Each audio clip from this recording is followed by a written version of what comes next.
What's up, my friends in the film fandom, wherever you may be and however you may be watching? Thank you so much for giving us just a little bit of your time. I don't know why it went to that first, why it wanted me to save my layout, but whatever. Wherever you may be, however you may be watching, thank you for giving us a little bit of your time. We're here to go over maybe, possibly, some people say the best Western film ever made. I don't know. That's a long list of fantastic Westerns.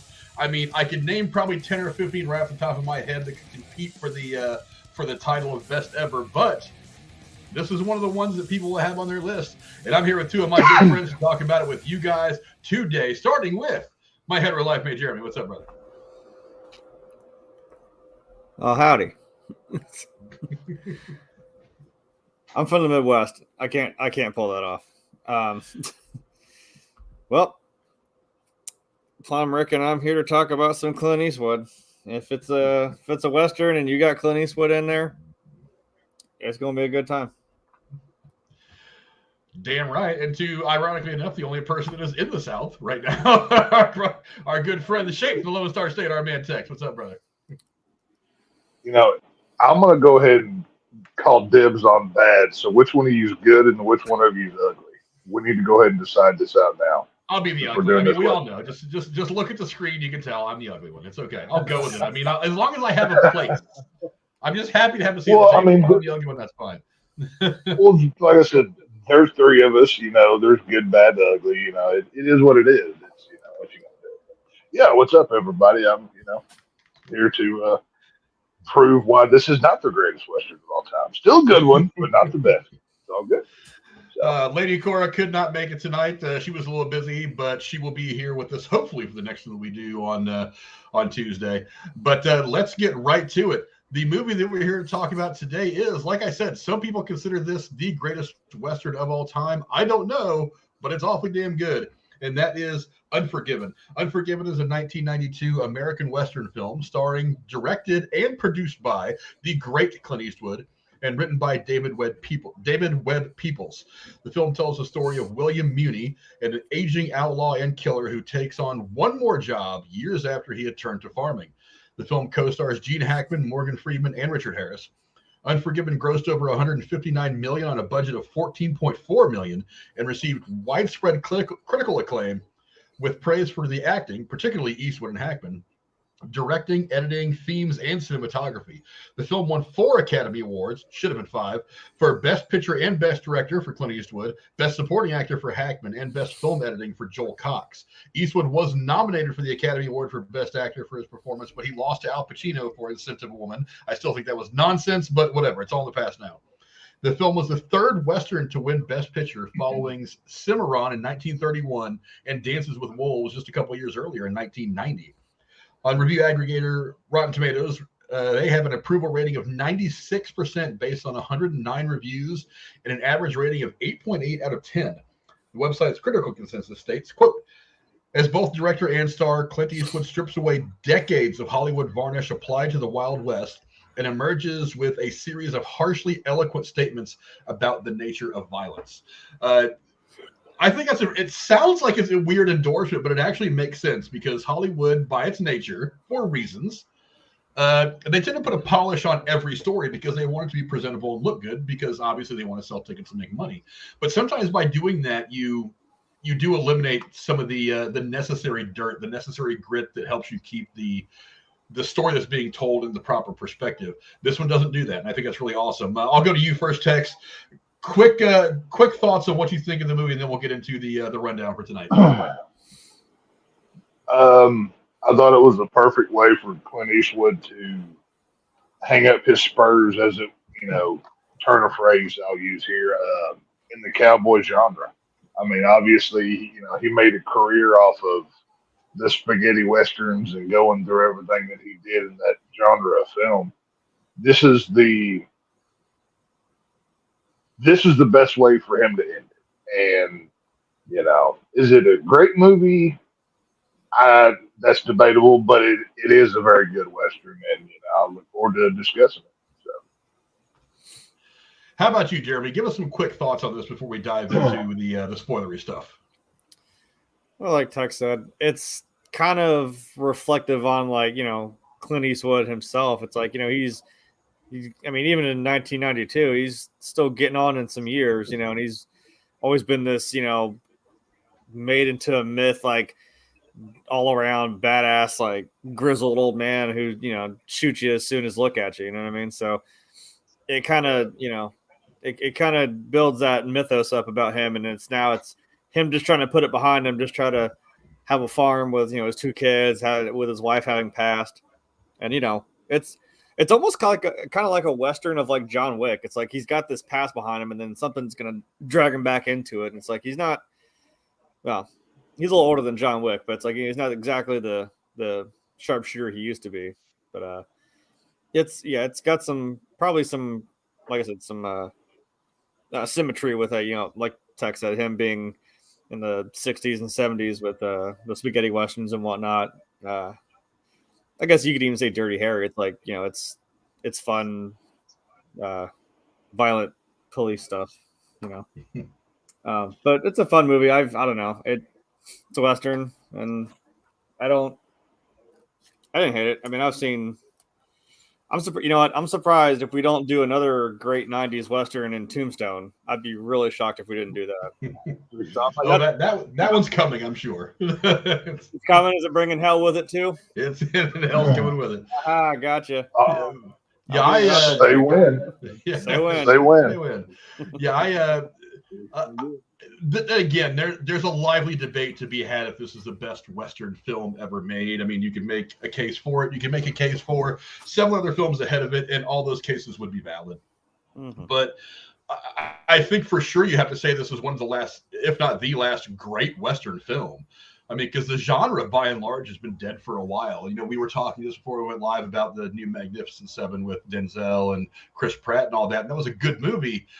It was actually a very good movie, but was it on par with some of the Westerns that we got in the 60s, 70s, and 80s? Not really. I mean, it was a little bit of Hollywood flash. It was definitely a spectacle, and the story was good. But, I mean, I don't think it was as profound.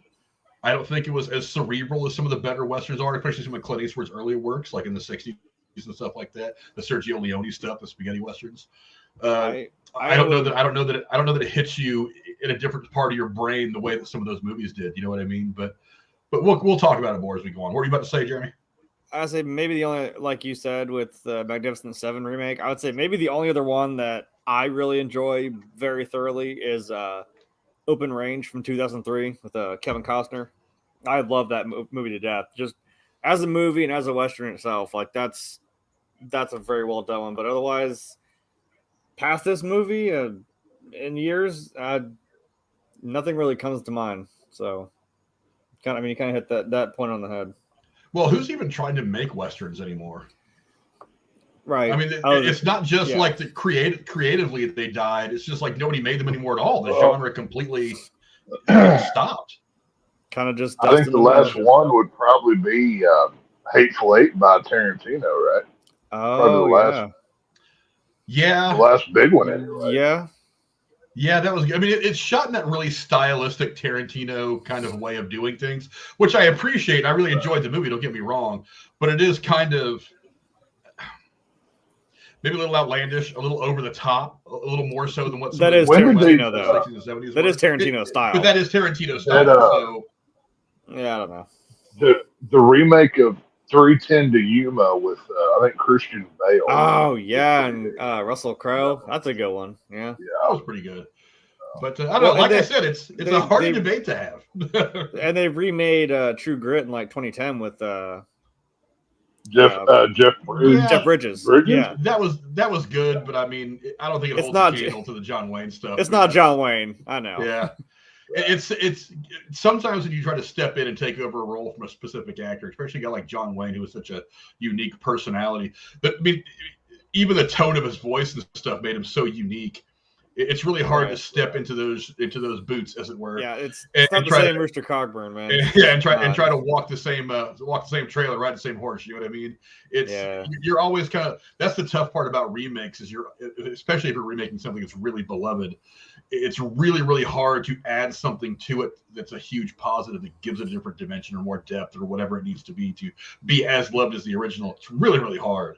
Yeah, and I think a lot of times that's one of the things that kind of kills a lot of remakes is sometimes they're kind of good, but you can't hold a candle to this thing. You know what I mean? It's so good. I was gonna say any of them that aren't remakes, any of them that are original. Yeah, it's like there's really not a whole lot in the way of westerns like probably since then, in the last 30 some years. So, Right. Kind of is what it is, I guess. Yeah, but I mean, let's talk about the cast for just a minute. I mean, obviously, just loaded with people. I mean, you've got Clint Eastwood, you've got Gene Hackman. God, Both yes. those guys are dropped. They're flat out first ballot Hall of Famers. You throw in Morgan Freeman himself, Hall of Famer. Richard Harris, another great actor. I mean, there's so many. And even some of the secondary characters, like some of the courtesans, we'll call them, the ladies of the night, even some of them put in some. Their screen presence is something extra. You know what I mean? They're not just there to be like fodder for the story. They're not just there to be the Mary Sue character. They carry a lot. They carry a lot of weight. Their dialogue carries weight. They have moments that really matter in the film. So just great acting all around. I'll go to you first, Tex. I mean, so many people you could pick. Who really stands out? I mean, you have to go with Clint Eastwood. I mean, yeah, Morgan Freeman, Gene Hackman, everything else. Clint Eastwood, his shadow in this movie oversells. I mean, the one scene that there's a lot that stand out, but when he comes up, when his fever finally breaks and he's sitting against that house, just eating something, talking to the girl that got all cut up. You don't even really see all of him, but you see like the shadow is over him, but you can still see the wrinkles and stuff. That scene was lit very cool. The way that he shows himself is just Clint Eastwood doesn't have to do anything. This is his baby. I mean, from what I read, he bought the rights to this script and sat on it for 10 years because he wanted to look the appropriate age to play this role. I mean, the movie, it is what it is, but Clint Eastwood outshines everything in this. I mean, it's Clint Eastwood, I was actually reading that this was a script that was circulating around Hollywood for almost 20 years. That at one point, John Malkovich had been approached to play the role that Clint Eastwood played. That for a long time, this had been kind of in the pipeline, and a lot of different actors and directors kind of been attached to it at one point or another, and then it all kind of, as soon as we get along in the process, a little bit would kind of fall apart, and everybody would pull out, and then it would just get on the shelf again. And so it's kind of like the universe is like we're just waiting for the right time, the right combination of people and events for this, and the right opportunity for this movie to drop to have maximum impact, and they certainly found it. Well, yeah, his son, Scott Eastwood, who's a working actor, he went on Joe Rogan, and that's where I learned about this today whenever I was doing, research or whatever, that Clint had bought the rights to the script. I don't know how long it had been floating or whatever, but he just sat on it for a decade. He wanted to look the part, be the appropriate, age and character-wise, everything else, and he looks perfect. I mean, it's when you look at Clint Eastwood in this movie.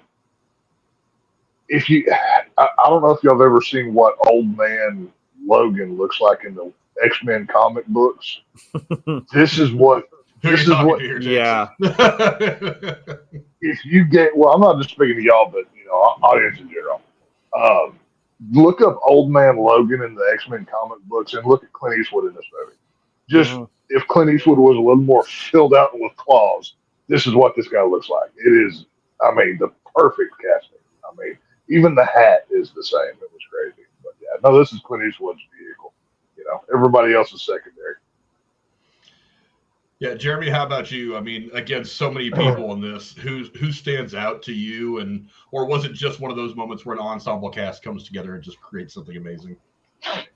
It is kind of wild how many people are in this movie that you name drop any of these people. It's like, oh yeah, I've seen them in that. I've seen this person in this. I've seen him in this.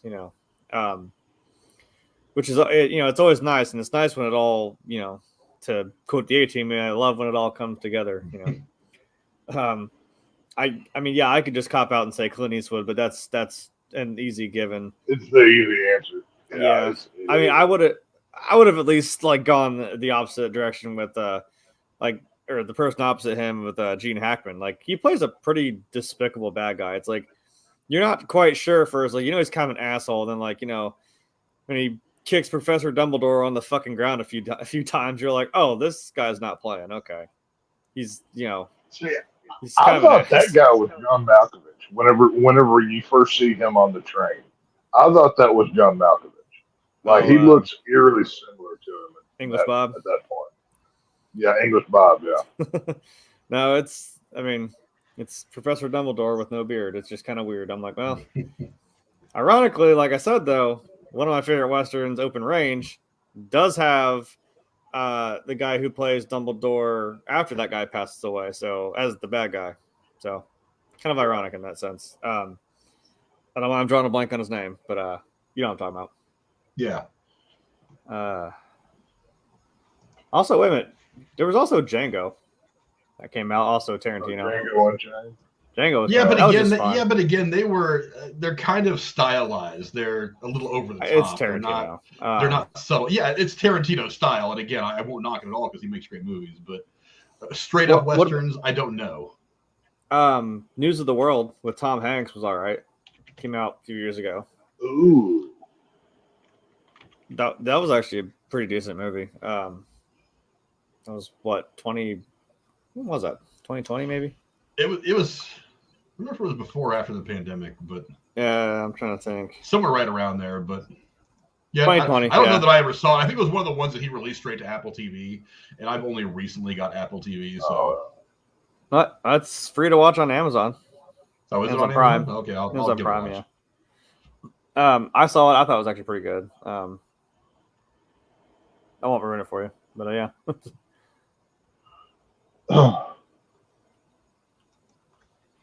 Yeah, for me, I again, bad guys make the movie, and that's why I said Gene Hackman. Yeah, and Michael Gambon is the name you were thinking of, by the way, the one who Michael Gambon. It took me a minute to pull the name out of my head, but again, there's something about a good bad guy that makes the good versus evil story so much more enticing, so much more tasty and juicy as you're watching it, especially in a movie that's really heavy with story and character like Westerns tend to be. I like the fact that he wasn't one of those bad guys that was dressed kind of like that he was dressed in all black and he would like twirl around his watch as he was walking through town, just intimidating people. I like that he was just kind of a regular guy. He was essentially, he was more than the sheriff. He was kind of like the mayor. He ran the town. That they make that pretty obvious in a couple of points in the movie, but he's. I like it because he's almost kind of like Thanos in a way. The way I got it when I was watching the movie again, and again, I haven't watched this movie since probably the early 2000s, so this was almost like watching it for the first time with me. The way that he really thought he was doing the right thing. He was keeping the town safe, and because ultimately what he was trying to do is he was trying to avoid dealing with the bounty hunters that were coming there to get this $1,000 reward on these two guys that accosted the woman. So that's so he's essentially trying to stop people from breaking the law. He's doing his job, but he's so hard-nosed about it that he's willing to cross this line and go and be not necessarily the bad guy, not necessarily the antagonist. He's just working against the protagonist, the one who we see in the movie trying, they're out there trying to get this money. So it's a very strange situation to be in, but it makes it that much funner to watch because you understand him. You almost root for him to a point, but we all know that Clint Eastwood is the guy over here and he's the good guy, so to speak. So, I mean, great bad guys they make the movie bad guys you can relate to, guys like that. Like I said, Thanos. Thanos is trying to do good. He really is, but he's going to kill half the universe to do it. Yeah, his plot, his path to that point is a little questionable. But and then also, I mean, Morgan Freeman. I mean, at this point, I think he had just done Robin Hood. So I think he had already been nominated for Driving Miss Daisy the year before. I think it was like late 80s, right?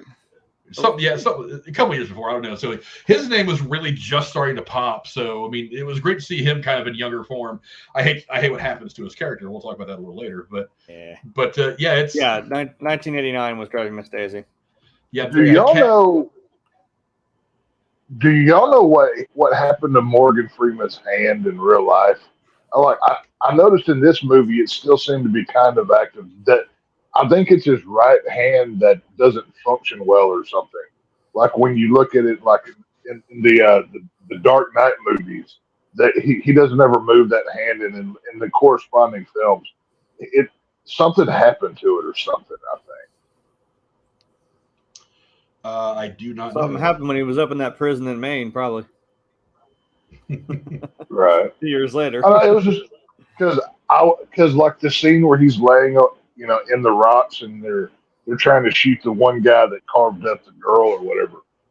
Like I was noticing his hands because if you look in the films later on that he does, that one hand always kind of stands out. But I noticed in this one he didn't have that issue. So I guess something happened after this film or whatever. But it was just something that I did notice about it, whatever. The only thing I'm finding about his health is that when he was 16, he contracted pneumonia really badly, and I don't know that pneumonia. I don't know what it is. His hand specifically, but there's something to it, though. I don't know. Well, I mean, it's like, ironically, keeping on westerns, something that, what was his name, Peter Graves did for Marshal Matt Dillon. He didn't actually have a limp. He just made the character walk with a limp. That was just what became a thing. You know what I mean? So I don't know. It's convincing. I thought, like, I don't know, is there something going on with dude? Like, you got Marshal Matt Dillon walking around town with like that little limp. It gives that. It's a little quirk. It gives him character. But weirdly, I didn't know that was just what he did for the character. I never knew that. Yeah, I'm sitting here looking through. Again, this is Wikipedia, so take it as you will. I'm not finding anything on here. It's fake news. I'll have to Google it later. I know there's something to the deal with his hand. Why he had an issue with it. It may have not been lifelong, and there's a good number of films that he's done where I believe it's his right hand. Like you'll see either he's wearing a glove over it or it doesn't move or something. I'm not sure what it is exactly, but he had something with it throughout the years. It is what it is. Let's see. Married, resides. He got his pilot license at age 65. Nice. Wow. Him and Han Solo riding around in the skies together. I'm terrified of flying. I've done it once and I never need to do it again. I'm good. Well, technically I did it twice, but it is what it is. Oh, wait a minute. Okay, hold on. This might be what you're talking about. On the evening of August 3rd, 2008, Freeman was injured in an automobile crash when his 1997 Nissan Maxima was involved in a rollover near Ruleville, Mississippi. He and his passenger, Damaris Mayer, had to be cut free from the vehicle with hydraulic tools. Freeman was conscious after the crash and joked with the photographer at the scene. He was taken by a helicopter to a medical center. His left shoulder, arm, and elbow had been broken in the accident. He received surgery on August 5th. Doctors operated on him to repair nerve damage in his shoulder and arm. Let's see. It may have been his left. I couldn't remember if it was left or right. But since the incident, Freeman suffers from fibromyalgia, which he wears a compressive glove that supports blood circulation. That's what it is. Maybe that's it. Yeah, that's it. Yeah. I knew there was something. I just couldn't place what it was. But yeah, that sounds right. I was thinking maybe it was some kind of thing he had from birth. But yeah. Well, there you go. I got that. But yeah, again, Morgan Freeman, again, what the girls did kind of bring you a little bit more emotional weight to it all. Making these characters want to do the thing that they really don't want to do, get involved in shooting at people again. Also, the kid in there, it's like, yeah, it's kind of obvious that he's lying like a damn dog about, I killed 5 men already and blah, blah, blah. I mean, they kind of telegraph that from the very beginning of the movie, but you end up sympathizing with him a lot more too, because back then that was how you did it. Back in the days of the Old West, you had to lie about your rep to get a rep, and then when you got a rep, you were like, I don't know if I really want this rep. I gotta keep it. Yeah, because now I got to keep it. Now I actually have to kill people to keep it. and it was kind of a, candle burning, the flame burning the candle feeding the flame, that kind of thing. So yeah, so there was just great acting all around in this. I can't knock it at all. But let's go into the plot now. And again, kind of a almost a standard kind of Western plot, but again, it's the acting that kind of sets it aside. Essentially, if you haven't seen the movie, in the beginning of the movie, this young girl is this courtesan, this woman of pleasurable company, is accosted and very badly beaten by a couple of guys. Her face is cut up really bad, lots of injuries, and these girls get together and end up putting together $1,000 reward for anybody who will come and kill these two guys that did this to her. And that's what kind of leads to all this. The young man approaches Clint Eastwood saying, "Hey, you want to come do this with me? We'll split the money." He ends up picking up his old buddy Morgan Freeman along the way, and then the movie takes place. To me, again, kind of a bit of a standard plot for the film, kind of the way all Westerns were. But it was enough to give Clint Eastwood, the jumping board to just do what he does. Hackman, the jumping board to do what he does. I'll go to you first, Jeremy. Did the plot work for you, or was it just a little too normal Western? Well, it's a Western. What else? What kind of plot lines are there that's not, out of line with what would go on? Honestly, that's a big, I don't know. This seems like some little podunk, middle of nowhere, within like Wyoming town. It's not like some big town like Dodge. Big whiskey, Wyoming.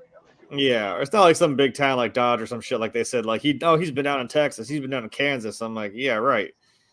This isn't that, but that's something that could go on. And again, that's a big part of the economy. They got, I don't know what else the town does. They got there was like a store there, and there's the billiards room upstairs. We can go, play ball, shoot some pool, something like that. Put the ball in the pocket. Yeah, corner pocket. Yeah, rack them up, knock them over. I don't know. Okay, so. Yeah, kind of stands to reason that's it's kind of a revenge story, which kind of some of them are. Like I said, even that in the end, it's like your buddy gets killed. It's like, yep, I'm gonna swig down this whiskey and I'm gonna go in there and fucking shoot every single one of you. That it works. It's the more I think about it, this is kind of like John Wick. It's like, oh, now he's in it. Now he's back. It just reeled him right back in. He started taking this. She's just talking about his friend. He's just like, yep, tell me some more. Yep. All right. You don't have to stay, kid, but I'm going to go fucking kill this whole town. So, yeah. It works for me. Also, I don't know how I forgot. There was a magnificently beautiful Western in the year 2003, or was it 5? It was that little show called Firefly, which is never coming back. So, a Western in space. It's still a Western, damn it. Oh, it's a Western in space. That's kind of what they've been calling it. Same thing with Mandalorian, just a Western on Tatooine or wherever the hell he's at. Well, that's more sci-fi. That was at least a little more grounded and more Western-y than anything else, just with spaceships. Look, we got through Cowboys and Aliens with Harrison Ford and freaking James Bond. We can get through that. Come on. That was a bad one. Yeah, that wasn't very good. But Tex, what about you? Did the plot keep you interested, or was it a little bit too kind of typical Western? I don't even think you could really call that a plot. It's more of a setup for a film, which I guess technically, yes, that is a plot, but a woman is cut up and there's a bounty. There's your plot right there. Everything else that happens in the middle of it is kind of happenstance. It's there's a lot of cliches of, a lot of plays off of cliches of Westerns that, take place. You have the corrupt sheriff, you have all of the little things that they run into along the way. This is very much a journey film, both in the way of obviously their way to make it to big whiskey Wyoming, and the journey of Clint Eastwood's, finding his way back to the guy that he used to be, and the one thing that the one thing that I did like about this plot was there's really no good guys, and I like how they presented it that way because that's kind of how it was. Even the good guys are outlaws in a way, and like with you were talking about Gene Hackman being the villain. If he had just done what he rightly should have and just lynched them boys in the beginning of this film, you know nothing else would have had to happen. But of course, we have to have a movie, so the corrupt side of his sheriff role takes over for the plot. But it's simple enough, and when it's good, it doesn't have to be convoluted. More often than not, the convoluted plots are the ones that kind of suck. But yeah, I mean, it works. It's quick setup, and we're off to the races. It just takes us a while to get there, unfortunately. But it is what it is. Yeah, the plot again, a bit cookie cutter. I think the significant thing about this movie to me is the approach. I'm gonna go to one of my pieces of trivia because I think it plays importantly to this. It says producer director Clint Eastwood and screenwriter David Webb Peoples didn't set out to make an anti-violence movie. Eastwood said that he was interested in deconstructing the myth of the Old West with its clear distinction between heroes and villains, and wanted to show an inglorious depiction of death. That's why I think that they took a very non-movie making approach and made a killer movie, rather than just giving it the stylized thing, like the shootout the OK Corral, which was, for those of you who have read a history book, it was 3.5 seconds long or 5 seconds long or something like that. A grand total of like really 5 shots. It was. I mean, the way it's depicted in movies and TV, it was never that exciting. No. It was over in the blink of an eye. Yeah, a couple people died, and there were some people that were there and around. But I mean, this story, this aura that is built up around it, has become way overblown because Hollywood has tried to make it make the big sell out of the moment. Whereas they took a different approach. They were like, it's not really about that big shootout at the end, even though there was a really cool shootout at the end of the bar. But it's not really about that. It's really much more character driven. And while Westerns have been some very character deep kind of films, this one kind of took it a step further by not relying on the action of the train heist or the bank robbery or stealing horses and doing stuff like that. It's really about this guy dealing with his age after living the life that he's lived and kind of making this conscious decision to step back into it for what he feels at the onset is going to be kind of a brief soiree into what he used to do to try to make some money for his family, good intentions, and then ends up, Tex, you said finding his way back to what he was. I don't think that's what he was trying to do at all. I think he was desperately trying to avoid it, but he had to weigh the pros and cons of it all. It's like, I got these 2 kids I got to feed. I got this farm I got to look after. That right. $500 that I get for doing this is going to help out a whole lot. So it's really kind of a matter of necessity that he's like, I'm going to dip back in that well just one time while I've still got a little bit of that left in me, maybe to maybe help try to provide for my family. So it is him struggling with how to be going back to being violent, dealing with these kinds of people that he hadn't dealt with in however many years, 10, 15, 20 years, however long it'd been. So it's an interesting kind of journey to where his life rubber bands back to where it was for like a brief second. You know what I mean? Right. That's what I like about it.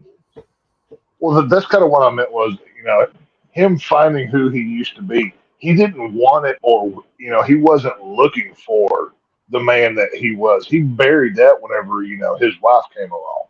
The whiskey drinking, the fighting, the killing, the whatever, even the being cruel to the horse. Everything else. But I mean, he, like you said, he needed that money for his 2 young kids. And, it kind of it implies the can you justify, do the means justify the end kind of thing, I guess is what I'm trying to say. And, what he's doing may not be a good thing, but he's doing it for a noble reason. And, and like, even when he's sitting there with the prostitute, and she's asking him, oh, well, do you want a free one? And he's like, well, no, I'm true to my wife, and he's still speaking about her like she's still alive, because everything else. But it's just even when he's in doing his worst moments, he's trying to hold on to that good guy. That's one thing that's so brilliant about Clint Eastwood is Clint. You never really see him overact. You just believe him in whatever he's doing. That's what I've always appreciated about Clint Eastwood. Yeah, but it's amazing to me the way that they just kind of gave this a whole different, like they said, kind of washing the how do they put it, to show an inglorious depiction of death rather, to what did they say to the only clear distinction between here. Maybe it was something else I was reading, but yeah, just to wash off that sheen, to make it not such a polished display for the sake of box office to get people to come watch it. It's not an action movie. It's not Tombstone. Yeah, I mean, we were talking about Tombstone a little bit ago. It's not Tombstone. Tombstone's more of a straight up action movie. Just happens to be set in the Old West with these Old West characters like Doc Holliday and Wyatt Earp and all that. But this one's a much more true. I would say this one's probably more realistic than most Westerns. Maybe not all, but most. In that it probably wasn't like it probably was closer. The Old West was probably closer to this than it was a lot of the Westerns that we've seen on television and movies. But let's have a debate here real quick. I mean, is this where does this rate for you? I mean, would you put this in your top 5 or 10? I'll start with you, Tex. Would you put it in your top 5 or 10 Westerns? And what's your couple that you might put above it? I don't know where I would place this one, but I can tell you some of my favorites. The Outlaw Josie Wales, probably number 1. That may be the best Western movie I've ever seen. I love John Wayne's Alamo, obviously Tombstone. I like the remake of the Alamo with Dennis Quaid. I really love. There's so many John Wayne movies I can put in that I don't know. This one, I maybe top 10, but it would be near the bottom of the top 10 for me. Not saying this is a bad movie. I think it's a good film, but it's a little too long for the lack of amount of action and things to keep you entangled within it. They take a little too long to get to the journey at the end, and I think that's my biggest drawback for me. If this was about 20 minutes shorter, it would be a great film. But unfortunately, they went a different direction story-wise, and they wanted to show more character than action. And I'm more of a Tombstone guy than I am, Unforgiven. So for that, it's going to be near the bottom of the 10 for me. Jeremy, how about you? I mean, we've all seen plenty of Westerns over the years, and you being younger than me and Tex have been exposed to Westerns forever. I mean, they're a genre that's always been out there. Would you put this in your top 5 or 10? And what do you think might be a couple that you would say are better than this? Yeah, I would maybe put this in. I could probably squeeze this into a top 5. It might be number 5. Because it, like you said, it's very character driven, and I don't mind character driven stuff. It's like it's not necessarily about the, getting in the gunfights in the saloon and walking off in the sunset and shit like that. It's not about proper action and shit. So, to put it that way. Yeah, it's because honestly, that's something I said about The Last of Us, the game and the show. It's like you don't need the mindless just zombie killing. We know that happens. Like you're here for the characters and the story that this is about to tell to you. And like, if it hits you and it hits you hard, I mean, it did something right. When you're sitting there at the end, like, damn, did the game beat me or did I beat the game? Like, Jesus Christ. I know I keep saying open range because that's just, I don't know. I love that movie to death. I do like Tombstone. There's another one with Robert Duvall, and it's I don't want to say no. It's him and Thomas Hayden Church. It's Broken Trail, I think. Same thing where they got like the entourage of the young girls that they take with him.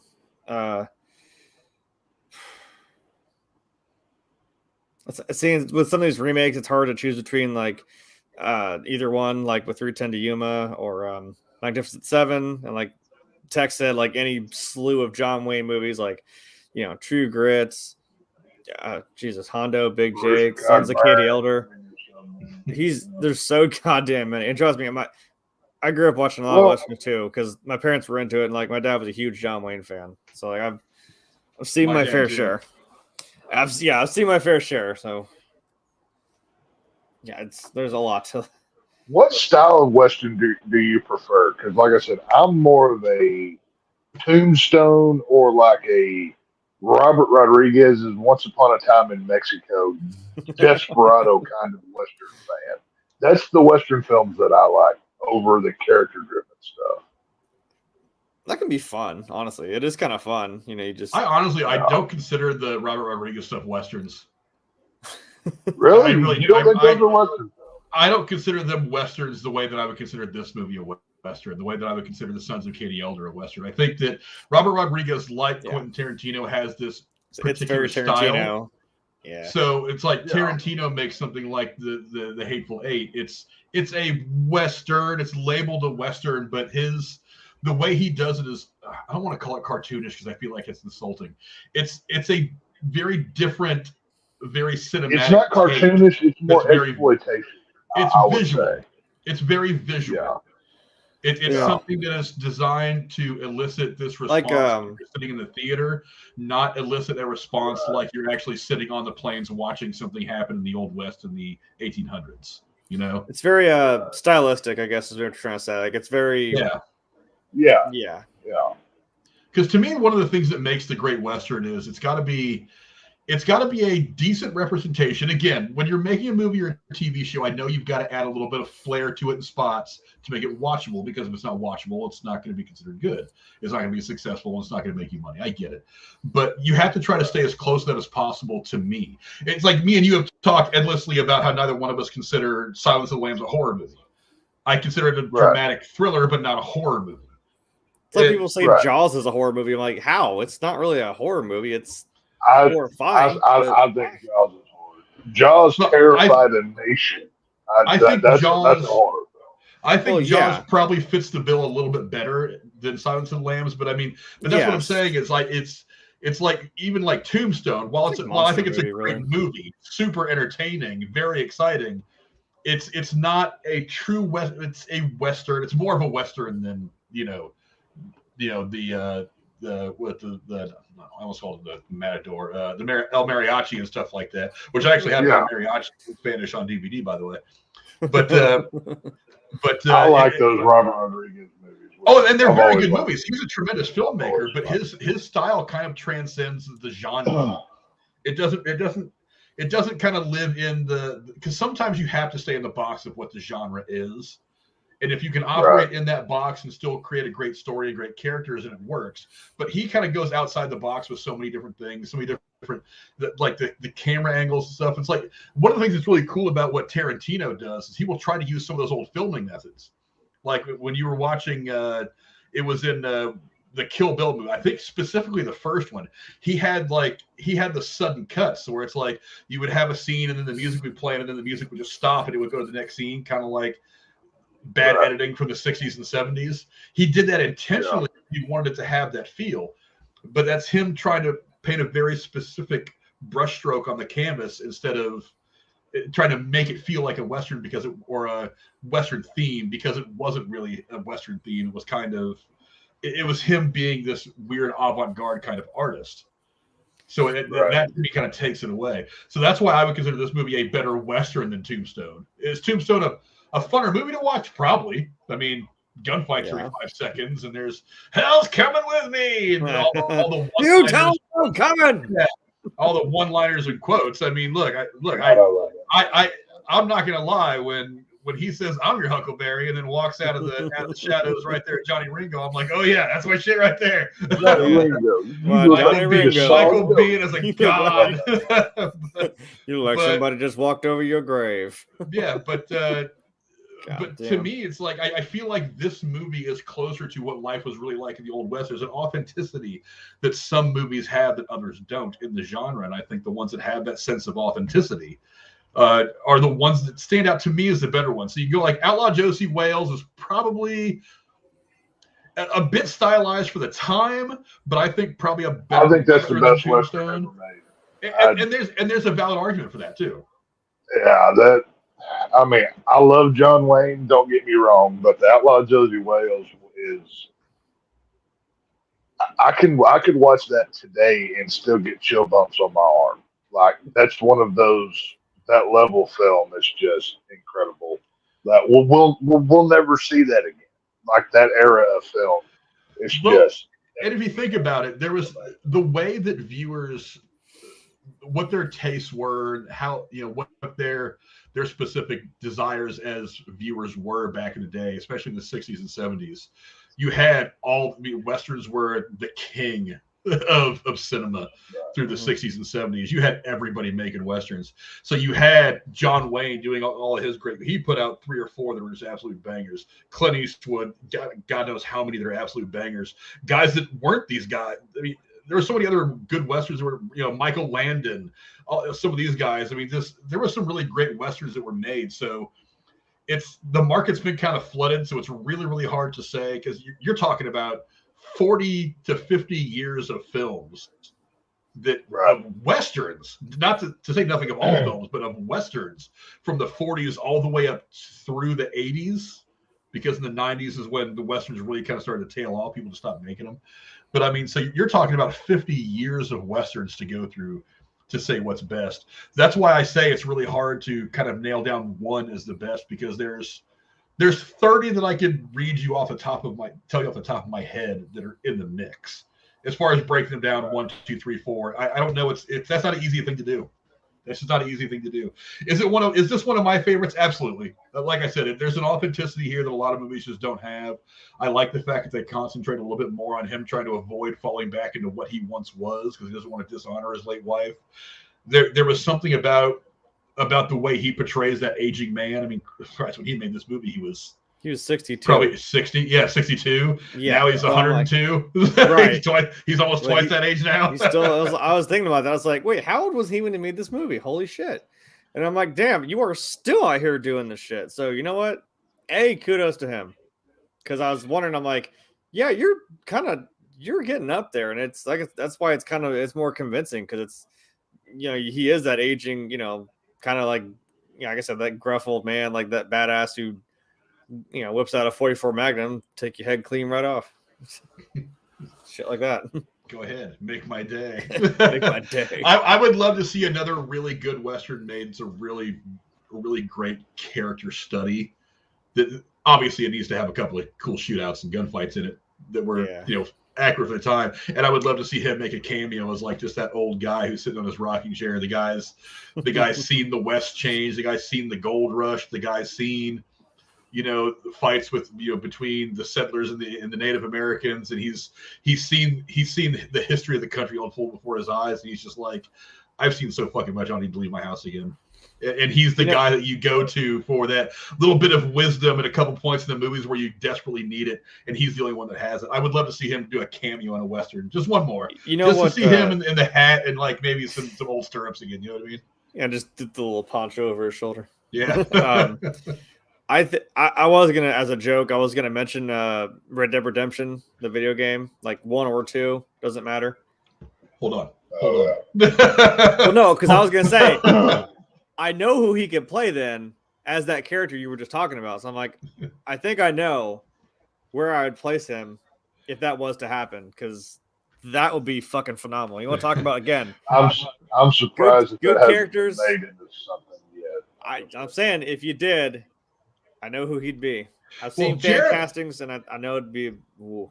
Well, Jeremy, as he so often does, teases up for the perfect segue, and that'll lead us into our trivia. And I put this first for you, Jay. Several story elements of the film are paralleled in The Noblest of Men and a Woman, a side quest in the 2018 video game Red Dead Redemption 2, Holy shit. including an English Bob-like former gunfighter having his biography written by a naive journalist, the player having to visit an aging outlaw who runs a pig farm, the gunfighter revealing himself to be a complete fraud, a final shootout where the player kills him, and the journalist deciding to write a fictional account of the gunfighter's death that completely ignores the truth of what really happened. That's in Red Dead Redemption 2. Yeah, I know. Yeah. That's why I was like, hold on, let's get to this. That is the hilarious irony, too, of that we're talking about, like, you're talking about a time that is at least over 100 years removed from, like, where we're at now. It's like, you talk about the Old West, I'm like, yeah, you can have these stories that are, blown up into these big spectacles like we talk about with the OK Corral. I'm like, it didn't really happen the way we've seen it 100 times over. That's not how it went down. So it's kind of funny that is a story element of this movie. And again, you see that in Red Dead where it's like, yeah, that's not really how this happened. And you see some shit happen and you're like, oh, okay, hold on. That's a little more on the nose, We might sprinkle some embellishment here and there. Let's see, Arthur was the main character in Red Dead Redemption 2, right? He was your main. Arthur Morgan, yep. Who was the guy in the first game, which is technically the sequel, but I can't remember his name. That was John Marston.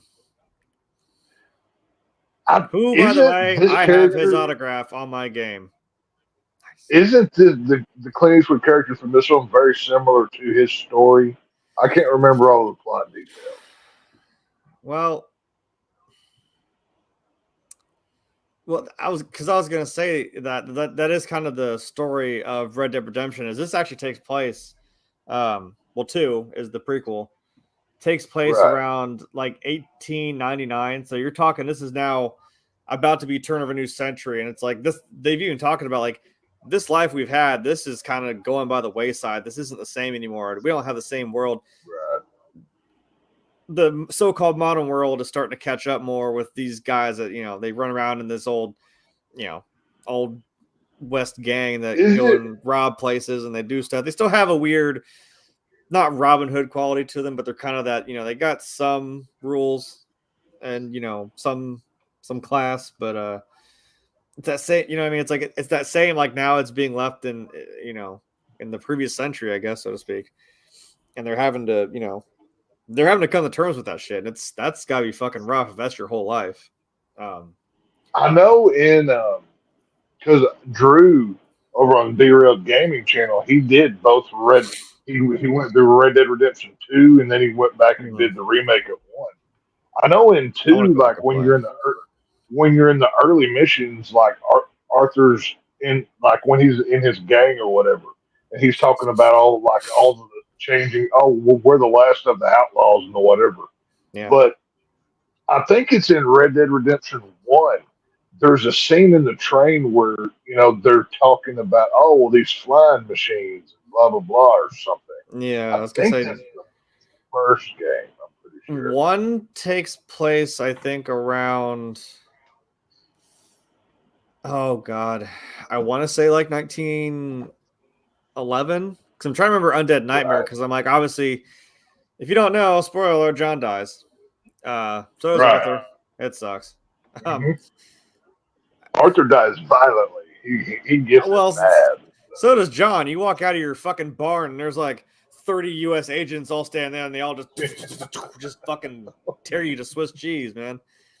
Fucking sucks. Yeah. That or catching fucking TV real bad and bleeding, coughing and shit. That's rough. You died of dysentery. Yeah, it got a little goofy there. I was like, damn it, we didn't make it to the Kansas River again. Damn it. If he hadn't got so many free ones, he wouldn't have been sick. But he couldn't stay away from them ladies of the night. It is what it is. Do that in a game. That's fucking annoying. Well, and then you can't stay away from the flesh-eating zombies, which happened in Undead Nightmare. But I'm fairly certain that was like 1911 because it's a little bit. Because 1 happens some number of years after the second game's events. Right. I was gonna say, if anyone knows the character list of Red Dead 2, I think Clint Eastwood would make a damn good Hosea. Like he's the oldest member of the group. He's kind of the more wiser, sage kind of, person in the group. I think Clint Eastwood would fucking absolutely kill that role. That'd be perfect. Just if you want to have one more last go out as Hosea. Right. Yeah, you guys talked earlier about how long the script was floating around Hollywood. It says here the script floated around for Hollywood for almost 20 years. Gene Hackman actually read and then rejected the script, only to later be convinced by Clint Eastwood, who had owned the rights to do it for some time, to play a role. Well, I suppose when Clint Eastwood called, he was like, "Hey, man, come do this movie with me." You're like, "Oh, okay." I was gonna say if Clint Eastwood called me, I'd be like, "All right, sure, you got me." You want me to come stand on your front porch so you can scream, "Get off my lawn" to me? You got it. You got it. Right. But yeah, I mean, Gene Hackman, phenomenal. Hackman did well in this film, but honestly, it could have been anybody in that role. I mean, you didn't need a big name to play the bad guy in this movie, but it just added that much more to it having Gene Hackman there. I mean, he's obviously Lex Luthor. He's one of the best bad guys of all time. But yeah, I mean, it's just he's a good guy, but he's not wearing he's not a good guy in white. You know what I'm saying? He's more on the darker tone of it. So I do appreciate that. I disagree. I think that Hackman was kind of perfect. I can't imagine anybody else playing the role of Little Bill because he's got this. I mean, because you can see him as a good guy and as a bad guy. So you can see him as Lex Luthor. You can see him as this. You can see him as. Remember, he almost played Mike Brady at one point. I don't know if you guys have ever heard that or not.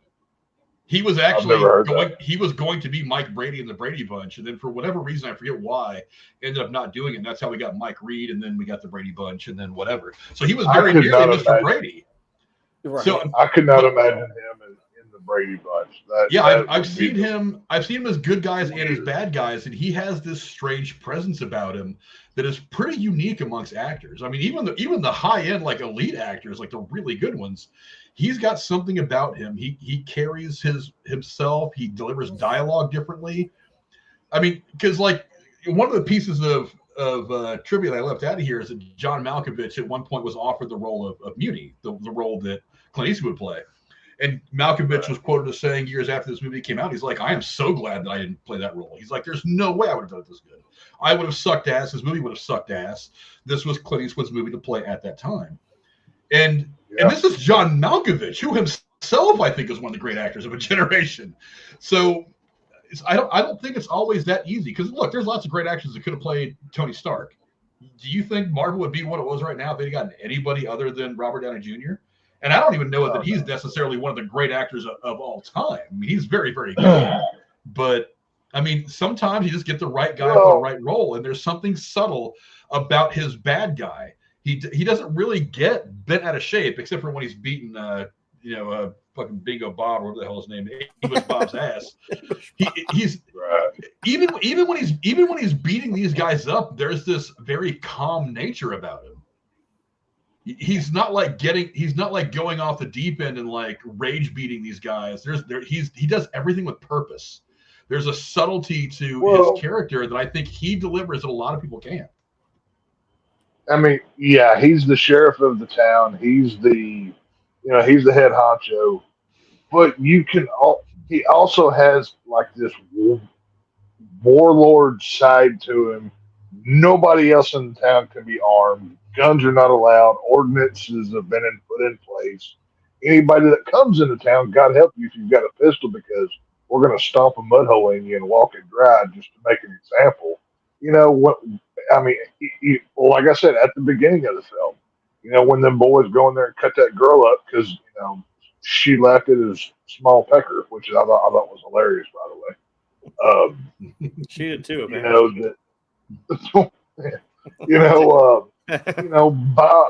By all rights, like if we're playing in a realism world of what would have happened, yeah, they probably would have been hung, come sun up. I mean, if we're being real, but he decided otherwise. he kept an iron grasp on this town, like he was the everything to it, and he didn't want anybody in charge but him. And it's just, I said, does he do good? I wouldn't call him a good guy. I would say he does good things if it serves his means, is what I would put out I think it kind of goes with that whole thing he was telling to the writer when he's got him and English Bob in the jail. He's talking about how like, he's about who wins in a shootout. Yeah, that you can draw fast, but there's being the level-headed calm of doing it. It's like when he's sitting there just like curb stomping people in the face. I mean, he's just still spouting shit out at you and still stomping you in between, getting some lines out. He just does it, which it's like it's another fucking day at the office, which I guess it kind of is. Right. That's kind of your scarier guy who can just do that as cool-headed as possible. Like, right. It's like that question that you have to ask yourself sometimes. It's like, which bad guy is scarier? The one who, other than that, which bad guy is more intimidating? The one who's just running around screaming that I'm going to shoot everybody, or the one who just walks up to people, shoots somebody, and just walks away like it didn't happen? Like there is something. Yeah. There is something about that second guy that's just like it hits you differently. It hits your brain differently, and you're like, holy shit! There is something that subtle evilness. Well, that subtle, maybe he's not evil because again he's trying to do what he thinks is the right thing. But that subtlety, that subtle violence that is inside a person. So the guy who's running around saying I'm going to kill everybody, and then does stupid shit, you expect it from him. But that guy who's just walking down the street, puts one in somebody, and then just walks away like it's a nice summer walk. That's the intimidating bad guy. I guess that's that whole thing with Clint Eastwood's character and the Schofield kid. He finally killed that guy on the shitter, which really sucks. But like, he killed the guy, and he's like, it's like you can tell he's not like he's still trying to come down from it. He's like, yeah, I shot the guy. I shot him real good. Shot him in the chest. I shot him, and Clint's just like, yeah. And it's like, but you shot 5 people. I thought it shouldn't be new to you. Yeah, I think he knew, and he knew he was fucking bullshit. Oh yeah, this whole movie, it's like you can tell that Clint Eastwood, Morgan Freeman are like, yeah, we're on to you there, Junior. We know that you're bullshit, but we're gonna go ahead and do this because we're gonna make a couple bucks out of it and whatever. You can't see that fucking tree down there like 50 yards out, but that's another interesting character thing that it kind of just occurred to me, and I'm pissed at myself for not bringing it up earlier. Is his kind of character arc in this thing? He wants to be a badass so bad. He wants to be this guy roaming the plains, getting into gunfights, and he gets his taste of it, and he's like, holy shit, I just got what I wanted, and I didn't want it. It's like that wasn't. Yeah. His whole tone changes instantly. So it's like he kills the guy in the shitter, and then they get away, and like him sitting in the base of the tree, like that kid was flat out fucking broken by his experiences. He's like, holy shit, I did this thing I wanted to do. I got this life experience, and now I don't think I'm a better person for it. I think I'm worse for it.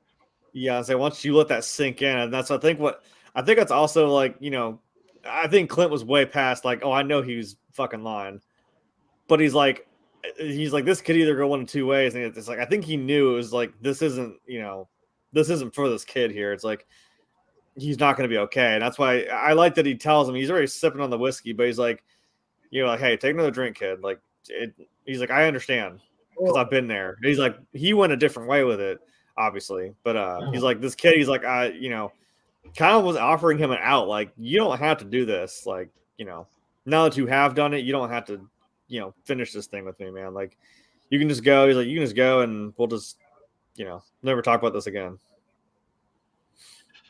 I think even at that point, from like a character perspective, right, he's just kind of like, I can let this kid go with me to avenge my buddy's death and risk him turning out like me, or I could just say, look, kid, you got your taste of it.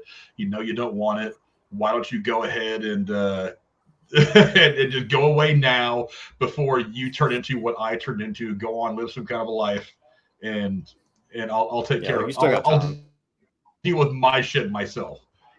Yeah, like I'll see it through. And he even tells him like, here, he's like, here, take the gun. I don't want it. You can have it.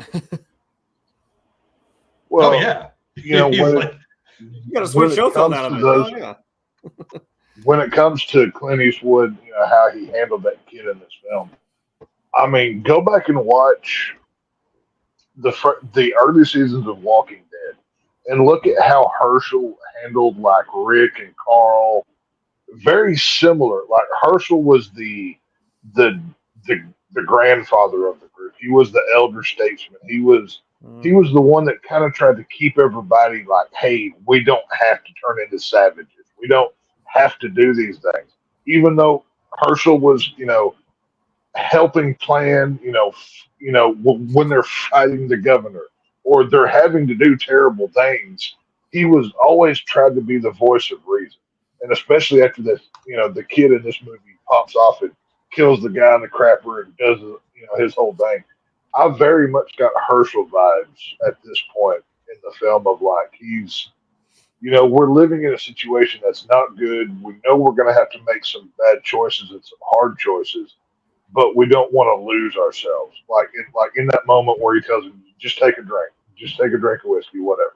He's, I was kind of flashing back to when Rick was kind of losing, when he was seeing the ghost of Lori there in that scene in the prison, and Herschel's trying to corral him back in.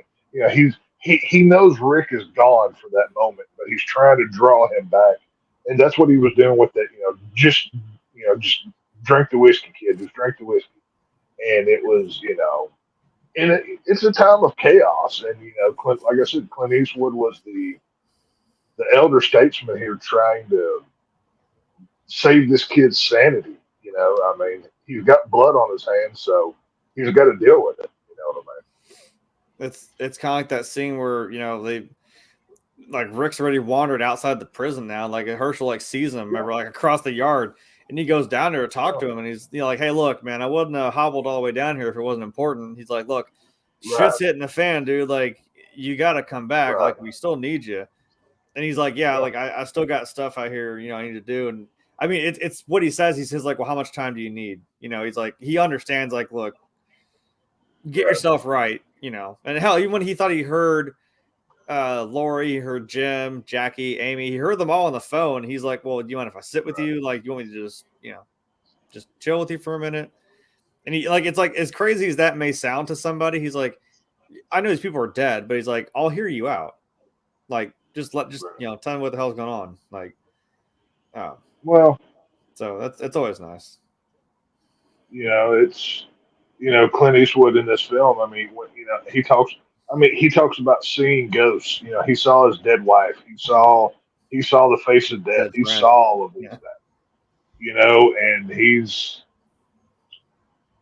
And obviously he wants to get back home to his children, because that's the whole reason he went on this mission, is to get that $500 to start off on a new life. But it kind of, he talks about, I'm scared to die. When he's saying that in that moment of this movie, it's as if he's never confronted it or said that out loud before. And he talked about his wife having worms all over her face, or however he worded it. It was you don't often see the hero in a cowboy movie being scared, emotional, and having their guard down like that. That's part of the character stuff that works really well in this story. It's also this crazy concept of, when we hear these stories about these old gunslingers from the Old West, they tend to be gunslingers until somebody outslings them and shoots them down. You never hear about one of these guys actually living past all this stuff and then having to deal with getting old, having to deal with what it's like to have the glory years behind you, and having to sit on your front porch as you hit the sunset of your life and replay all these things in your mind, because generally speaking, guys, well, the idea is anyway that these guys didn't make it to that point in their life. So it's a really interesting thing to see it portrayed like that. And Clint Eastwood is probably the perfect guy to have done it. I was gonna say, to be fair, that is the story of, like, I mean, you see it again in Red Dead 2, but when you play Red Dead 1, it's like, when you're playing as John Marston, that's kind of the deal. It's like, yeah, you're an outlaw in this gang for so long, and then he's got his wife and his kid. It's like, well, and uncle, but screw him. And you're trying to get away from that, and, and it's almost like awkward. Like, you don't know what to do. Like, that's just your life. So, buys this piece of land out in the middle of nowhere, gets like a ranch going, builds up a house, and it's like, yeah, now you're trying to, just actually live your life. And, I know how it all ends. It kind of still comes back to bite you in the ass because the government's like, hey, you're going to go catch these guys for us because, you're kind of the only person who can. And if not, we're going to hold your wife and kid hostage. And we're going to kill you anyway. I'm like, well, yeah, go figure. And then there's going to be fucking zombies everywhere. Yeah. But that's a different DLC. They must have been Democrats. Anyway, the movie was shot actually in Calgary, Canada, which was experiencing unusually dry weather. Most of the rain was created on site. The snow that falls when William Munny is recovering from the beating and was talking to the girl who was accosted was unexpected and unscripted, but they left it in the movie. Hey, I love when the weather cooperates. Yeah, that's awesome. Really, you kind of had to roll with it anyway, but that's kind of cool. Yeah, I tried to get a better shot. I tried to get another angle of them with more of the snow in it. That's the best one I could find. Yeah. But still, I mean, it was a very pretty shot. Again, that's something else about this movie is it's loaded with such beautiful shots. I was actually going to say another comparison actually that could be said about this and Red Dead is there's this guy that, I mean, there's been theories on this person abound, but there's this guy that comes up that John sees. He just, I don't know, he's in like a real nice like suit. You're out in the sticks, but you got this guy in a 3-piece suit and like a little stupid little curly mustache and a top hat, and he's kind of just spouting cryptic shit and walking around John. And eventually, I mean, John gets sick of this, and he finally like yells at him like, "Hey, like, who the hell are you, dude?" He pulls out his gun. He goes to shoot him a few times. He just keeps shooting, and nothing happens. The guy just stands there and just kind of walks away, and we're like, "What the fuck was that?" And some people speculate like that's like death or some sort of like immortal being. And I'm like, yeah, well, he sat there and came back and came to after 3 days and said he saw the angel of death. I'm like, that's deep. Holy shit. So I don't know. Like that could be like this mysterious guy spouting cryptic shit that John shot about 6 bullets through at like 5 feet and he didn't die. And John's even looking at his gun like, what the fuck? So that's the theory. I don't know who that guy was, but creepy bastard. Yeah, Tex, you're gonna understand. Being from Texas, cowboy boots being required wearing just about every major social function. The boots that Clint Eastwood wore are the same boots that he wore in Rawhide, the 1959 movie, which I believe was his first Western. Nice. The boots are now part of Eastwood's private collection. In 2005, they were loaned to the Sergio Leone exhibit at the Gene Autry Museum of Western Heritage in Los Angeles, California. The boots basically bookended Eastwood's career in Westerns. I say, that's fucking cool. Yeah. I don't know if I want to wear a 60-year-old pair of boots. I wonder what he probably kept them in good condition, but still a 60-year-old pair of boots? I'll tell you, the boots that I wear daily, mine are about 12 years old. Now, they've been resold a few times, but the leather on top of everything itself is still, the existing leather. So, I mean, boots can last, that's the reason why the boots are meant to last. But, that's cool. I didn't know that. Do we even look at his feet in this movie? Do we get a good shot of the boots? I don't think that. There's some when he hits the ground. Getting on and off the horse, which was a pretty fun thing to watch. If there was any comic relief in this movie, it was him trying to get on the horse. But I mean, getting on and off the horse probably. But a close-up look. That's cool That's cool that they. I mean, and I'm sure that's something Clint probably thought of to do or something. But that's a cool. Well, didn't they? Little Easter egg. Didn't they also do that in Walking Dead? Like it was the same pair of boots that Andy Lincoln wore for like those 10 years or 11 years, whatever. He was Rick Grimes. I don't know.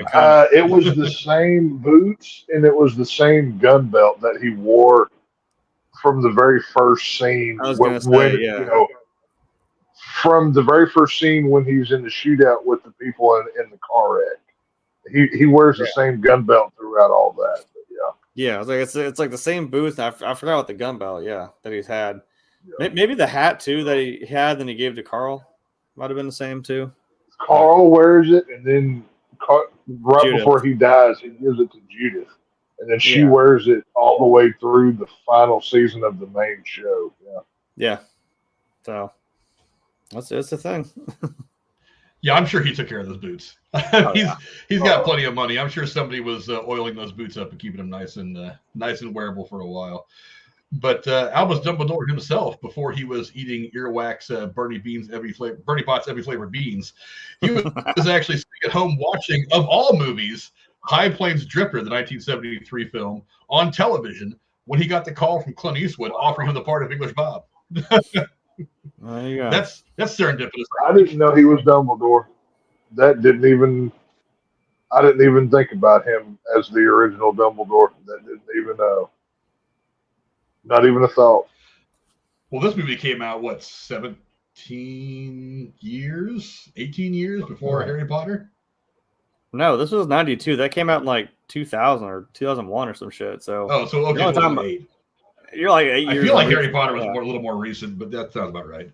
Well, it's because it Harry went from Potter like was 2001 to like 2000. 2011. That's why. Yeah. I don't know. Everything's old to me now. Everything happened a long time ago to me now. I'm starting to lose track of time in my old age. Let's see. Morgan Freeman actually learned about this movie from Kevin Costner while they were filming Robin Hood, Prince of Thieves. So Freeman approached Clint Eastwood and ended up getting the role of Ned Logan. Well, hey. It's about when freaking God comes and asks you, hey, can I be in this movie? Sure. That's my biggest problem with this film is we don't get to see his death. He is such an important character that I feel that we kind of got gypped in not getting to see his final moments. That's my biggest problem. That does still play into the whole of this world. Like when the girl comes up and tells Clint Eastwood, he's like, no, he left. Like he went back home. Like you wouldn't have known that. You wouldn't have gotten the satisfaction of knowing, or like you wouldn't have seen that happen, or you wouldn't have known how it went down. He's just like, you just know now you're filled with this rage that, okay, I'm gonna go kill this fucker now. Like you've had enough chances. Now you just killed my old buddy, so now you gotta die. It's like it still kind of works. It's like, yeah, you wouldn't have found that out. That's how you would have. You just gotta take the girl at her word as to what happened. I feel like it may have served the movie a little better, or maybe it wouldn't have. Maybe the pacing would have been off if he would have rode into town for some other reason and then found his body in the casket leaning up against the saloon with the sign. Like I said, it still kind of hits you that same way because it just cuts off there and you don't see what happens. And you're left there wondering like, what happened? Like, what are they doing? Like, you just saw him getting the shit beat out of him, and him telling him like, all right, well, we're gonna go talk to the ladies. And they're going to be telling some other lies that are different from your lies, and that's not their lies won't match your lies. And I don't hit women, but I'm going to take it out on you. Yeah. Yeah, and you're like, oh, what's that mean? What's that mean? And then when he comes up or when she comes up to Clint Eastwood and the kid, and she's like, no, he died. And you're like, fuck. And then you watch him have to go like, no, he left. Like, he went back home. Like, no, he didn't. Because then you're sitting there with Clint Eastwood like, oh, shit. Because you start seeing him sip the bottle. I'm like, oh, God, here he goes. Yeah, Popeye got his spinach, and he's about to go off. Yeah, we'll talk about English Bob again. Do you know who could have gotten the role of English Bob? It was almost Jeremy Irons. He was actually considered for the role. Oh, shit. Ooh, that would have been cool. Jeremy Irons would have been good. Cool. I like Jeremy Irons. I could have seen somebody like Jeremy Irons even playing Little Bill. Yeah. Yeah. Jeremy Irons is still my favorite Alfred of all time. Like, greatest Alfred ever. I love how he played the role. Yeah, for me, he was freaking Scar. He killed Mufasa, you bastard. Scar, yeah. He's the guy that John McClane had to beat in, what was it, Die Hard 3. Yeah. And great, a bunch of other movies, obviously. But according to the script, and I didn't see any indication of this in the movie, so it must have been something that was cut out. But according to the script, the Schofield kid drowned himself out of guilt after the events of the film. Maybe something that was cut out. Probably, well, I mean, they did have that little epilogue that showed up on the screen right at the end of the movie, right before the credits rolled. Maybe it probably would have said something about it in there. I didn't notice it. I actually read the epilogue twice just because I wanted to make sure I had it clear. But yeah, it does. I didn't see any indication of that in the movie, but I thought it was interesting that was in the script. It kind of makes sense, I guess. Maybe it's nice leaving it open ended that you're like, maybe there's still hope for him. Like he's not okay, but maybe he'll be okay in the end. Like it's I like that's that shot. It's like it's almost like he has no choice, and it's almost like he just kind of not like froze, but kind of was just like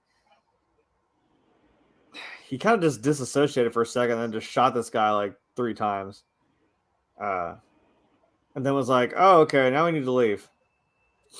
And at least it's kind of more realistic. It's just kind of dirty, and it's just you're in a damn outhouse. Like that sucks, man. That's how you kill some dude. It's not some, they're gonna walk outside and like the guy said, "Oh, you're gonna get bushwhacked." There's like 200 people out here with guns. Like, no, it's gonna be some fucker crawling in the bushes over there. It's gonna pop you as soon as you go take a shit. Like, that's how it's gonna happen. It's not gonna be glorious. That's especially how it's going to happen in the Old West because they didn't have indoor outhouses. So, well, yes, they didn't have all that fancy indoor plumbing. I mean, like you're not going to kick in the door and then just just take them all out. Like no. And that is why I carry a pistol with me everywhere I go, even to the toilet, just in case. I might have to catch somebody whenever I'm dropping a douche. You never know. I mean, do what you got to do, man. That's actually hilariously one of the funniest lines I've heard in a video game. It's in World War II, and they're like, you find these 2 guys, and he's like, one poor bastard was trying to take a crap when Alan plugged him. He was just trying to sit there trying to take a shit. He's like, I swear he was going for his gun. I'm like, damn, you fucking plugged some German Nazi when he's just trying to take his morning shit. Like, come on, man, that's fucked up. Yeah, right. But the Schofield gun that he ends up giving to Clint Eastwood at the end of the movie, the Schofield kid actually claims to have killed 5 people for all of the movie. At the end of the film, this gun actually does kill 5 people. He kills the guy in the shitter, and then he kills 4 of the deputies in the bar at the end of the movie. So the gun actually does kill 5 people in the movie, even though he didn't do it. He only killed 1 of them. Well, there you go. One of those fun little things where the movie kind of brings it full circle. You know what I mean? Yeah. It makes the lie true, in a manner of speaking. Well, at least this gun has actually killed people now. Yeah. As many as its previous owner claimed. Yeah, in the let me check and see which picture am I looking for. Not quite that one, but I'll go with that one because it's good. I was actually looking at the other one. What's the one I got of him walking into the bar? There it is. Let's see. The final shootout between Munny and the town's lawman goes exactly like how Little Bill describes gunfighting to Beaucamp.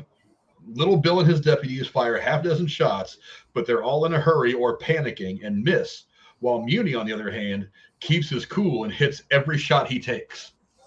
I was going to say, it's like, is this unbelievable? Like, not really. It's like he said, like, they're all just going to start panicking and try to, it's almost that weird thing from Pulp Fiction where you're like, yeah, you can sit there and shoot at somebody in a fucking hallway and you'll still miss.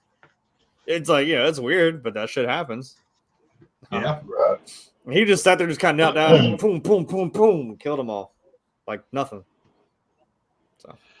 Yeah, one of the things real quick before we get out of here I want to point out is there are a couple of absolutely amazing shots in this movie. I want this fucking poster right here. Oh, I mean, hell yeah. all this picture needs is like red, white, and blue fireworks in the distance behind him. I mean, fucking eagle going across. I mean, it's like an American pie, like up here in the corner, and like baseball down here. Like this is everything American right here. Right. Darn tootin'. And then to top it off, I mean, there's a reason. This got nominated for cinematographer, I believe, but I don't think it won for the Academy Award that year. But I mean, in this one, this shot right here actually bookends the entire movie. This is the first and the last shot of the film. I don't know if you guys noticed that or not. It works. It was very Gone with the Wind. I liked it. Is there a more, not just Western, but kind of pure Americana vision other than something like this. Well, like this is a painting. I mean, These two pictures, I want them as posters on my wall. obviously, I mean, they're using the visual of the sunset, for the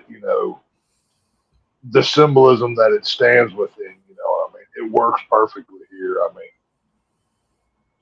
the last thing that we see is he's walking out to the headstone of his wife or whatever, and it's just it it it encapsulates everything that we just saw Muni go through on this journey, and he's I don't know, in my head canon, at the end of the film when we see him walk into that headstone, it's like he's kind of saying sorry for what he had to do, but it's like he's talking to her to justify what he did for the kids. You know what I'm saying? It was a very, and of course we don't see any of this; it's all in shadow. But I don't know. It was kind of how I wrapped it up in my own brain. Yeah, there's also some kind of hopefulness because the way that he rides out of town after the final gunfight with the rain falling down and all that, you kind of have to wonder to yourself at that point, if this is your first time watching the movie, does he fall back into his old ways? Because by the end of the movie, he's like, yeah, my wife cured me of the drinking and the cussing and the killing and all that. But by the end of the movie, he had gone back to all of those things. He was drinking the whiskey at the end of the movie. He was obviously the gunfights and killing people. So you have to wonder when he's riding off in the rain, is he riding off to what he once was or to the life that he had built with his wife? And one of the nice things about this scene is I think it kind of says to you that even though the events of the movie play out like it did, he did go back to the better version of himself that his wife helped him create and helped him shape. Because, I mean, if he hadn't, I mean, you got to figure that he wouldn't be out there standing in his wife's grave trying to maintain that perspective. You know what I mean? Well, allegedly, they're like, oh, he might have gone to like California and started up his own little store or something. And Yeah, cool to, what did they say? He made it big and dry goods or something? Yeah, something like that. Dry goods. But like you see that shot, but then like the next little bit of that shot, all of a sudden like the clothes are off the line and like he's gone. So I'm like, yeah, you're kind of left to assume he did just, take the money and kind of went off. And again, the guys tried to start over a little bit. I did look it up. Apparently $500 back in 1880 is about 15 grand. So wow, that's not exactly chump change. So, I mean, it takes them 15 grand for some kid killing a guy on a shitter. I mean, yeah. He made out pretty well. Yeah.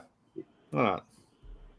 Sure, that would have been $5 grand a person. Hell, if all three of them had actually, managed to stick around. So, hell yeah. Yeah. But we're going to go ahead and start to wrap it up there. Let's get your guys' final thoughts. I'll go to you first, Tex. Final thoughts on Unforgiven.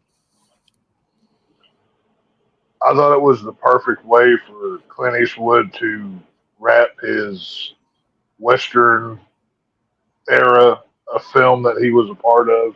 I mean, he'll never fully be away from it because that's what brought him to the show. But I mean, even with the boots from Rawhide to this, it was a perfect, end cap for everything. It's kind of a long film. It starts slow, but this is a character drama. It's like we said, this is not Tombstone. Know the kind of movie you're watching before you go into it. But yeah, it's one that I think you would need to see if you haven't already seen it. So, I mean, it's free on Tubi. Go check it out. Jeremy, how about you? What are your final thoughts on Unforgiven? Yeah, it's a good movie. It's a good Western. You can't, like Frank said many times, you can't go wrong with adding talent. And there's plenty to go around in this movie. It's a pretty raw, character-driven movie set in the West, and probably, like you said, more in tune to probably what would actually happen. You could just cold walk into a bar out of the rain and just fucking shoot up the whole place, and and just kind of mosey on out. It's, if you want something a little more, it's not necessarily gritty. I mean, it's got some, like I said, some pretty realistic shit. But if you're into that kind of thing, it's a good movie. Like I said, if you're on Tubi, it's worth a watch. Yeah, for any movie you can watch for free, I think this is probably one of the better ones. I mean, they're between Tubi and Plato, or not Plato, but Pluto. what's the other one we were talking about? Pluto, yeah, Pluto. There's plenty of movies to watch for free, and there's some bangers. But I mean, again, I mean, there's a reason why some people have this as maybe the greatest Western of all time. It encompasses a lot of great aspects of the genre.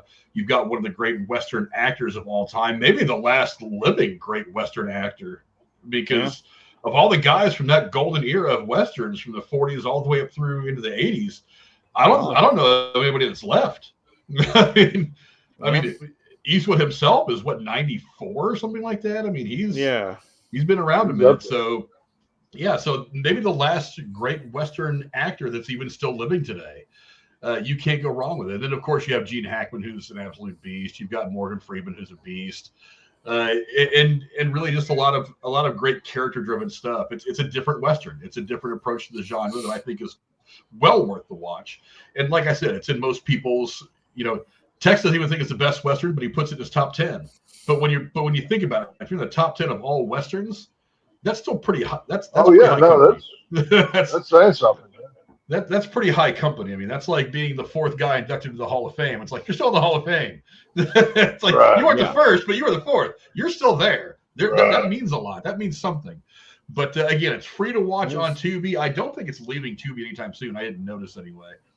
But so go give it a watch. It's about 2 hours long. It's absolutely fantastic. Like Tex said, it is a bit of a slow burn in the beginning, but it picks up a lot quicker than some movies that kind of take their time getting there. But a fantastic movie, and I think you guys are really going to dig it. Thanks to my amazing co-host for coming and hanging out this night, going over all this stuff with us. My man Tex, the sheriff from the Lone Star State. What do you got going on, my friend? Monday Night Saw, 4 or 6 this coming week. Then obviously we're putting some work in here on the channel. We're doing 4 days a week this month, so you're welcome. So y'all make sure you tune in and watch the movies ahead of time so you're not spoiled. I mean, it's not like they're new. They're pretty easy to find, so go check them out. Hey, this movie's as old as I am, so there's that too. And to my hetero life mate Jeremy, what do you got going on the internet, my friend? Well, I'm not here 4 days a week, but I'll at least be here 2 days a week. 3? No, 3. 3 if I'm not too exhausted, because this weekend's opening weekend for the haunt I work at, so I'm super stoked about that, going back into the most wonderful time of year. And no, I am not talking about Christmas. You can take your holly jolly ass and sit the fuck down for about 2 months. Are you talking about football season? No, not even that. I'm not into watching grown men play with some balls like you guys are. It's okay. Oh, oddly shaped balls. Oddly shaped balls. Yeah, you might want to have that checked out. Throw the ball and cough. I don't know. Anyway, don't spike your balls on the ground, kids. It's not good for you. No, I got jokes for. See, I'm already getting in the. I gotta keep slinging the insults and the comebacks, because again, it's spooky season, and when you portray Satan, you gotta have a couple in the bag. Trust me. So I'm excited about that. I'm probably gonna. Last night was the first time I'd actually rage quit on Fortnite in a long time. But as Vicious Cycles of Abuse will tell you, I'm probably going to play again here afterwards. So I don't know if Frank wants to join the fray or not. But I'll be doing that. And I don't know what else have I got over there. Speaking of star-studded stuff, I started playing Crime Boss Rockay City. Whole slew of A-list actors in that thing, but I think I understand why after 6 months it was already on sale. But it's kind of a letdown, but it reminds me of another game which was good. So there's kind of that. I haven't played it all the way through, but we'll see. Other than that, I'm on this show, as we all know.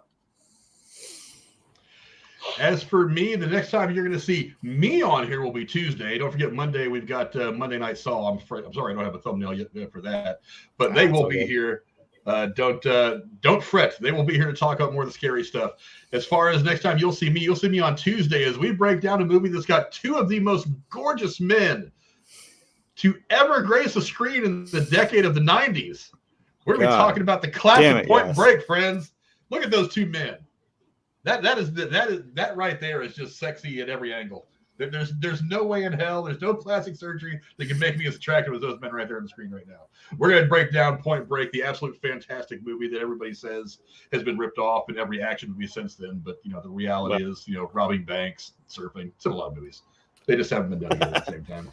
But you're going to see us back here breaking down Point Break on Tuesday. Wednesday, of course, we're going to be doing week 2 of the Harsh Truth Fantasy Football, breaking down the 1 or 2 more important stories of the NFL in week 2, and going over some of the stuff that we see fantasy-wise.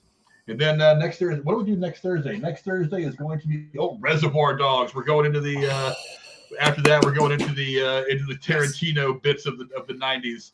Some of his early work, which was fantastic. I'm looking forward to Reservoir Dogs. It's been a while since I've had. I'm a Tarantino fan. I'm looking forward to that one. I love me some Tarantino, man. Yeah, that's going to be a fun time. So make sure you guys come back and check out the guys on Monday as they go through, talk about movies 4 through 6 of the Saw franchise. What is it called again? It's the Hoffman trilogy. Yes. The Hoffman trilogy. The middle trilogy of the Saw franchise, and we'll see. The entire crew will be back here on Tuesday. Thanks a lot for coming and hang out. We appreciate it very much. Until then, we all got it coming, kid. Adios. You feel is Blazing? Here's the question: is Blazing Saddles a western? Because I put that in the top 10. It's a comedy, but I mean, it's still. You just like the sausage scene. That's all you want to talk about it for. Does that matter? Don't lie. Does that matter, though? I mean, let's be honest. I like the movie. It's set in the West. It's got, it's got Gene Wilder, not Gene Hackman, but it's still Gene Wilder. Yeah. Morons.